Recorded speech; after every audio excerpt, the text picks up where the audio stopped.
قاعده 105 از افراط و تفرید در حق پیامبران علیهم السلام اجتناب ورزیم. افراد در چی را میگن و تفرید چی را میگن؟ افراد زیاده روی را میگن و تفرید کم نمودن است. افراد زیاده روی و تفرید تنقیص و کم کردن است. یعنی عقیده صحیح اهل سنت، عقیده درست و صحیح اهل سنت و الجماعت در مورد پیغمبران چی است؟ تعادل درباره پیغمبران حفظ بکنی. این تعادل چی هست در مورد پیغمبران؟ تعادل هی است که پیغمبر مخلوق است، معصوم است، از جانب الله بر ما معرفی شده. این پیغمبر انسان است، این پیغمبر صفات انسانی داره، این پیغمبر صفات الوهیت نداره، به این پیغمبر رکوع و سجده و عبادت نمیشه و این پیغمبر که از ما که در رتبهش بلندتر است، مقامش عالی هست، شخصیت بسیار بزرگ است و باید ما به او ایمان داشته باشیم. افراد چی است که بعض اوقات برای پیغمبر صفات الله داده میشه. فهمیدین یعنی؟ برای پیغمبر چه وقت افراد میشه؟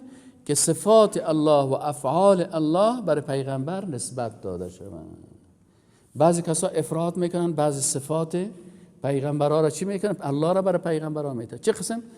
رسول الله صلی الله علیه و آله میگه که لا تطرونی کما اطرت النصارى ابن مریم.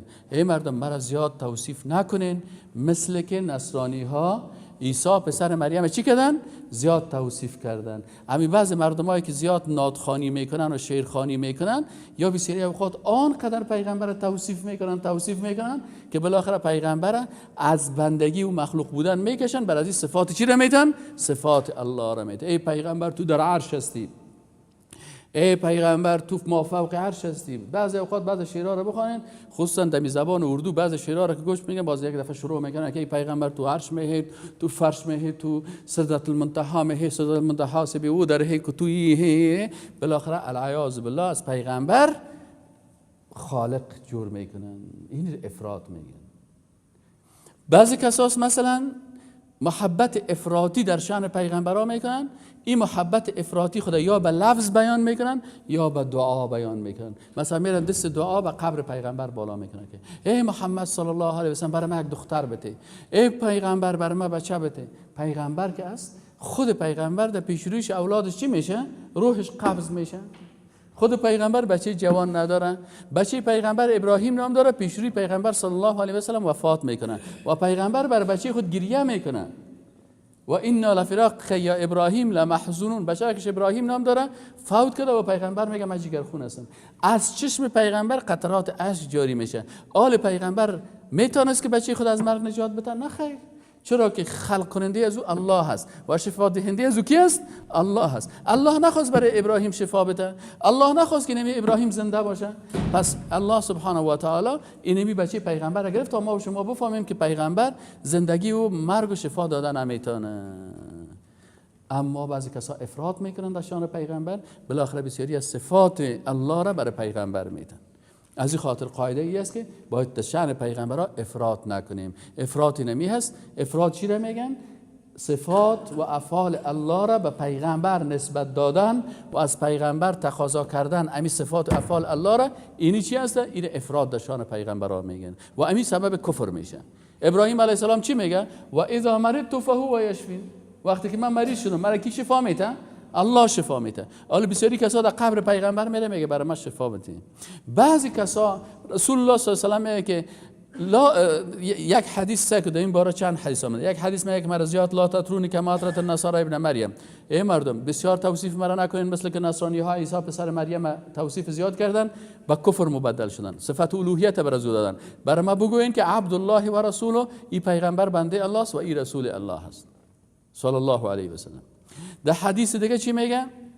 لعن الله الیهود و النصارى. الله لعنت کرد یهود و نصارا را. چرا میگه لعنت کرد؟ اتخذوا قبور انبیائهم مساجد. اینا قبرهای پیغمبرای خدا چی جور کردن؟ سجدگاه ساختن. به قبر پیغمبر میرن قیام میکنن. یک وقت ما در ترکیه رفتیم، در ترکیه یک شهر از به نام قونیه میگن. خب در اونجا قبر مولانا جلال الدین بلخی است. او پیغمبر هم نیست، اما در قبر از اینکه صاحب سعی کنه این قبر کلان، باز مردم خوبم تو دستای خدا برای میمونه، پس کسا پیش قبر دست دعا را بلند میکنه. الدعاء هو العباده. دعا چی هسته؟ عبادت است. عبادت وقتی که دعا عبادت است، تو در نماز میگی ایاک نعبد، یا الله خواسته را عبادت میکنه. عالمه برای مخلوق عبادت میکنی، رکوع میکنه، سجده میکنه، مثلا از قبر بسیاری کسا دختر میخواه، پسر میخواه. این چی است؟ صفات الله را از کی میخواین؟ از مخلوق میخواین. افعال الله را از کی میخواین؟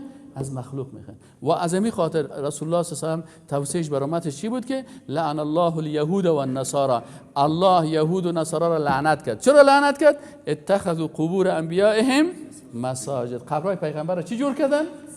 مسجد جور کردن، سجدگاه جور کردن. این واسه که به الله سجده کنن، به قبر پیغمبر کردن. این افراط میگن. و تفرید چیزی که ما و شما در سابق هم خواندیم، تفریطی است که از شان و از بزرگی پیغمبر کاسته شود. صفات زشت مثل گناههای صغیره، گناههای کبیره، مثلا بعضی از عیبها بر پیغمبر چی شود؟ نسبت داده شود. و یهودیا به خاطر تفریطشان در شان پیغمبر کافر شدن. چرا در کتابهای خود پیغمبرها را با الفاظ بسیار زشت یاد کردن. اینه نصرانی‌ها افراط میکنن و یهودی‌ها تفریط میکنن. این مشکل است و ما و شما باید این افراط و تفریط نکنیم.